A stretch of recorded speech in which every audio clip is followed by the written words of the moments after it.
Alright, so today this is what I'm going to be presenting. So this is week 2 of buildspace S5, and I'll be presenting PhageMaker. So this is the toy that I made for PhageMaker anyway, and it's kind of just a UX overview of how a user would flow through the site. And PhageMaker is, I've not kept it here.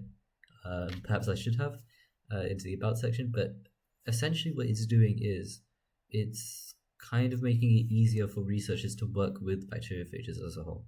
Because at the minute, or independent researchers, because at the minute a lot of data is privatized, it's hidden behind paywalls, which is a pain, because this is very important data. This is like genetic data, and unfortunately that means you can make a lot of money off it. And obviously it would be quite nice to foster an open source community where it's like, oh, people could do their own projects, people could do, work on their own thing. And that's the idea of this. So the thing with bacteriophages is that they can detect bacteria, which is good for things like multi-drug resistant bacteria, something like that.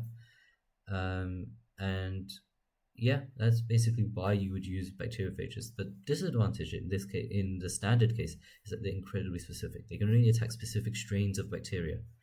So I've added a couple of features that should help. In my design, I've included a couple of features that should help mitigate this. So the first feature that I've added is the possibility of adding a dataset.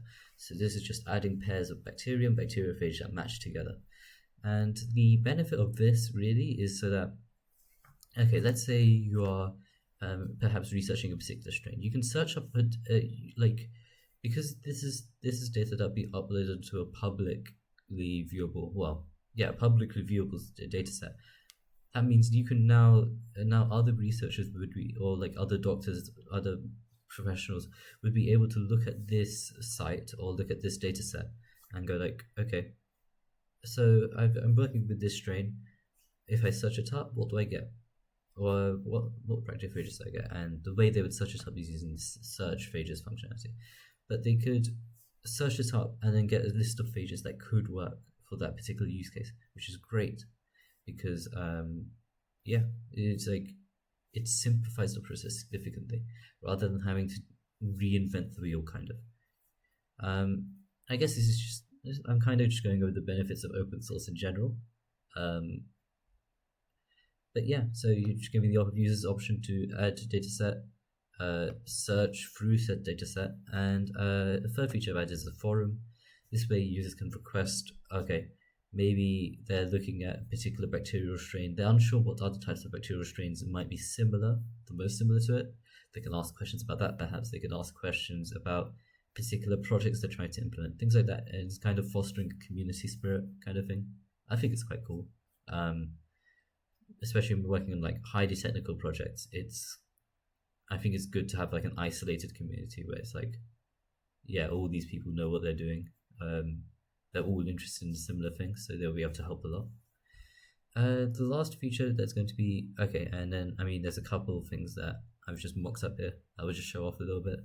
So the new question sort of thing, where it will show you kind of what your question would appear like, and then you can comment, right? Okay, and the last thing is going to be a designing phages functionality, and this designing phages functionality is just, you input the name of your bacterial strain, you input the DNA sequence of your bacterial strain, ideally both, obviously, but one or the other could be used. Obviously, the model would most likely be less accurate with just one piece of information. And then what it will spit out is 3 different sets of data. So 3 different DNA sequences. And then these 3 DNA sequences are most likely going to encode for 3 different bacteriophages, which should be able to attack that particular strain of bacteria. Of course, there's there could be some problems. Maybe the bacterial strain DNA was recorded incorrectly, because that can happen, or it was not specific enough to generate a particular best case scenario. In that case, you still have the benefit of having, oh, I know what this bacteriophage DNA structure looks like. I can search for similar bacteriophage DNA structures, and then try these, see how well they do, and then check out the bacteria similar using the 3 dataset. So even if these 3, at least one is I hope at least one is likely to work. If not, what would be great is, yeah, you can use this as a starting point. It will simplify the workflow significantly if you're trying to, you know, make a bacteriophage that can attack a particular strain. Uh, yeah, that's about it.